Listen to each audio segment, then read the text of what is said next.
Vanakkam. Hello friends.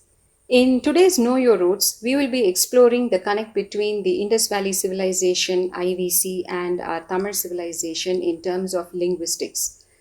Now, by a process of elimination, the Dravidian group of languages has been established to be the one that has the closest correlate to the script of the IVC by Osco Parpola, the noted Indologist and Dravidianist from Finland, who has done extensive research for over 40 years into the Indus script itself, publishing his deciphering of the Indus script in the year 1994. Parpola has identified the Indus script to be made up of logosyllables, meaning that they are pictograms where characters are used to denote words or phrases. Though there is difficulty in deciphering the script as there are no standard matters against which these images may be compared, Parpola suggests the following 4 points to overcome these hurdles. First of all, the object should be known and identifiable. It should have been used as a rebus. The rebus should have context to compare with and must have acceptable homophones. Now, to understand this, let's take an example. Parpola has done extensive deciphering with the help of the fish symbol, which he has established occurs once in every 10 signs in the Indus script itself. It is either a fish or a modified fish. Now we know that the term in Tamil for fish is mean, and mean comes from the word min, which means to glitter, minnuvadu. Imagine our ancient Tamil ancestor looking at the fish swimming in clear waters and its scales glittering in the sunlight. He must have named it mean.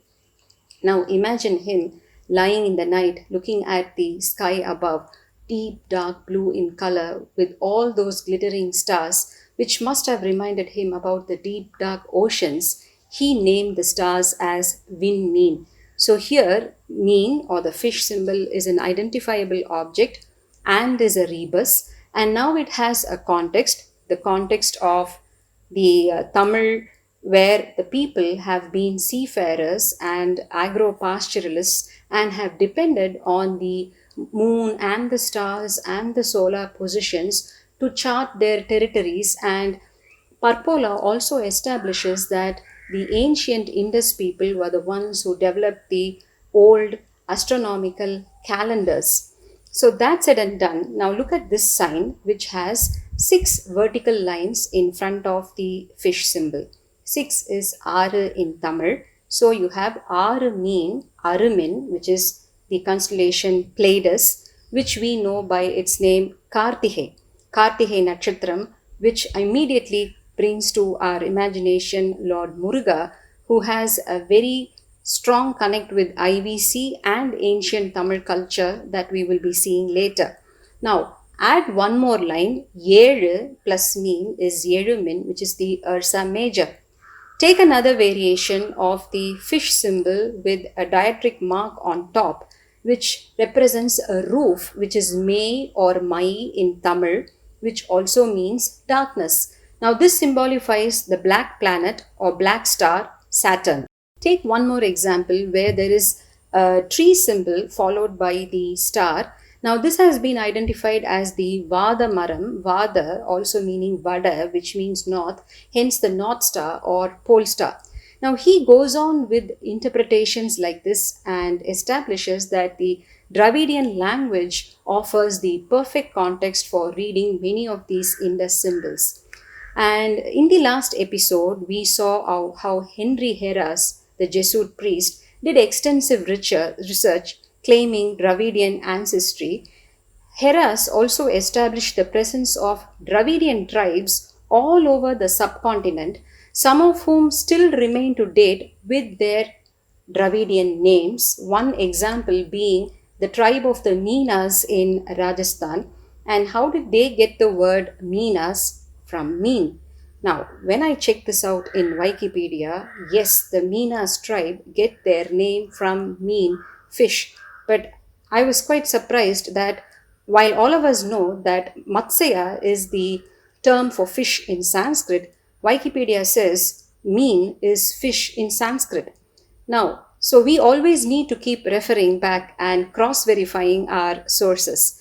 That said and done, Airavada Mahadevan has taken these contextual interpretations a step further and has tried to draw parallels from Egypt in reading certain what we call as ideograms. Now, take a look at this symbol. It is a rhombus that has four sides marked out, and this, using the Egyptian parallel, he reads as a city with four quarters. Now, which is this city? Our own Madurai, which has its name Nanmada Kudal, which literally means junction of four terraces. Now, again, look at the symbol.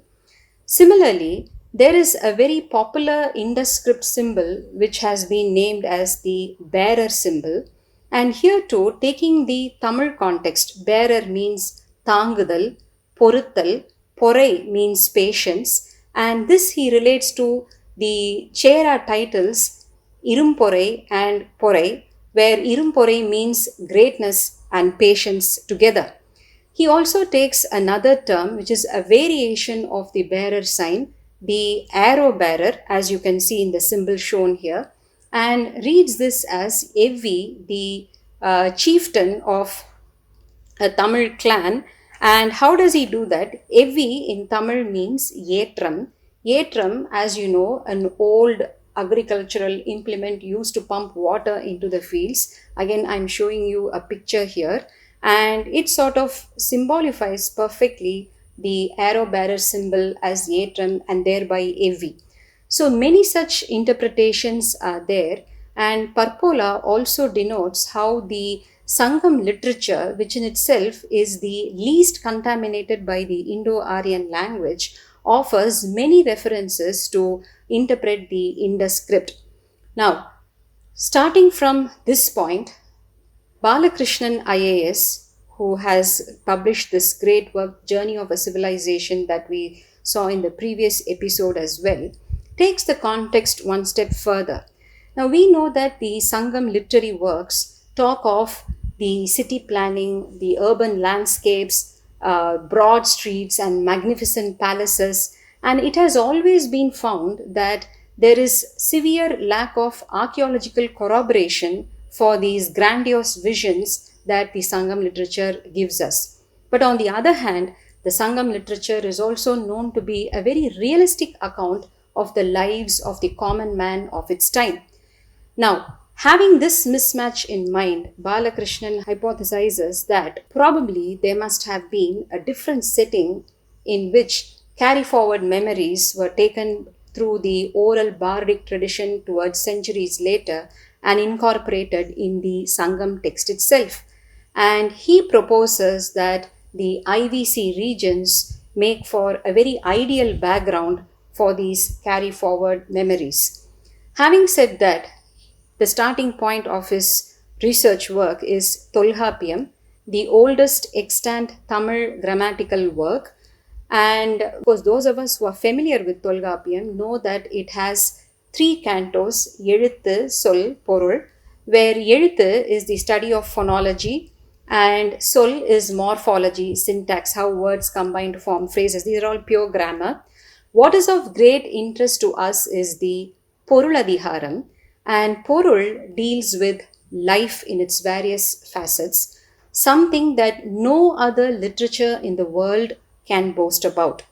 Poruladhiharam is again divided into three: Mudar Porul, Karuporul, and Uriporul. Mudar Porul, or first matter, is divided into space and time. Space being the Nilam and time being the time period. And here there is something called Perumpoludhu and Sirupoludhu. Perumpoludhu, big time meaning seasons, shows how the Tamil people divided a year into 6 seasons. And Sirupoludhu, again, how they divided a day into 6 parts. Now, we will not go into details here. Again, when you talk about Nilam, that is the space, we know that we have this concept of Aindinai, Kurunji, Mullai, Marudam, Neidal, and Palai. And based on the typology of each of these landscapes comes the Karuporul, which denotes 16 specifics: a specific god, a specific hero, flora, fauna, food, time of the day, a musical instrument, a musical note which is known as pun in Tamil, and never will a Sangam poet sing or place a poem in a particular landscape and wrongfully use karuporul that belong to a different landscape. If I were to give a small example, if in a poem you found the word Thuraivan to describe the hero, you can take it for granted that the poem belongs to a description of the Neithal Nilam, that is the coastal areas, where the hero is always described by the name Thuraivan. So it is very specific. And then comes Uriporul. Now this is the highlight where it talks about human emotions, behavior and responses, and is sort of a drama of human life unfolding, again with every landscape having its emotions. And if I were to give an example, Kurinji, which is the mountainous and hilly region, is the background for the emotion of love and romance. Kududalum, Kududal Nimittamum. Just see how observant our ancestors have been. Now, taking on from here, Balakrishnan proposes a very interesting observation, taking the help of the work of Dr. Mu Varadarasanar, the great Tamil scholar, who has written an elaborate treatise on nature in Sangam literature. And here he mentions the four winds in Tamil literature, which are named after the four cardinal directions. You have the Vadai Katru, which is associated with Vadadisai, that is north. Then you have Tendral Katru, associated with the south, that is Terku Disai. In ancient times, east was known as Kunatisai. So from that you get the Kondal, which is the easterly wind, normally bringing rain clouds with it. And west was known by the word Kudakku. So Kudadisai meaning Kodai, that is the hot western winds. Now, what is interesting is that, according to Dr. Muva's observation, Tendral, which is the light breeze, is the favorite of the Tamil people and is oft mentioned in literary works that came at a later age. But if you go to the Sangam age, the two winds that are most mentioned are the Vadai and Kodai. Extreme Vadai, that is extreme cold, and extreme heat. Now, to look at a few interesting references from Sangam literature, it talks of intense chill and unbearably torturous cold and windy nights where the cranes and the crabs are unable to sleep and they are shivering in cold. There are a few words like immena iraikum in Nattinai, which means the cold winds are blowing with forceful noise, and Kanil Vadai in Ahananuru, which means the cold is merciless. Now, those of us who know the stories of the Kadayelu Vallalgal know about Behan, the king of the Aviyur clan, where out of generosity, when he saw a peacock that was shivering in this Vadai Katra, used his own blanket to cover it and save it from the cold. And this Avi is generally placed in Palani, which again goes by another name, Avinankudi. For those of us who have lived all our lives in the Tamil country, have we ever experienced the kind of the chills and the torturous shivering cold that these literary works talk about? This is really food for thought. On the other hand, let's go to extreme heat. Yerivai Kodai is a term mentioned in Ahananuru, which means the heat is so unbearable as if you are in the mouth of fire. And out of the 42 references for extreme heat that is found in Sangam literature, 25 are placed in the Palai region, which refers to a desert terrain. And we know that in Tamil country, there has never been a terrain that can be equated with a dry, hot desert. And in fact, Silapadiharam goes on to mention how Kurinji and Mullai, the mountainous and forest regions, sometimes due to extreme dryness, could be sort of looked upon as Palai. Now, Balakrishnan, after proposing all this, thinks that the entire context of these Sangam literatures should have been happening in a province that is much further up north, proposing that the IVC region fits the bill perfectly. And he gives one more example. Another IAS officer and a great research scholar is Thiru P.L. Sami, who has published a series of works diving into the Sangam literature and the flora and fauna of Sangam literature, the Sanga Noolhalil mean, that is the fish in Sangam literature. These are some of the works that he has published. And he has quoted these two particular lines, Kodi pala adukkiya பொருள் நுமக்கு உதவிய நீடுநிலை அரையத்து கேடும் கேள். Listen to the destruction of the city of Arayam. Who says this? Kapilar in Purananuru, where he is going along with the Pari Mahalir, taking them to the king Irungovel and requesting the king to marry these girls. That story itself is very heart-wrenching. But here, P.L. Sami points out that this Arayam, especially which is mentioned at Per Arayam and Sittarayam, is none other than Harappa. And you know that the Indus cities that we saw in the previous episode, they have this bisegmented cityscape with a citadel and common placements around. So in this context, Arayam could be Harappa. Balakrishnan goes with the proposal. More about the linguistic connect in the next episode. Vanakkam.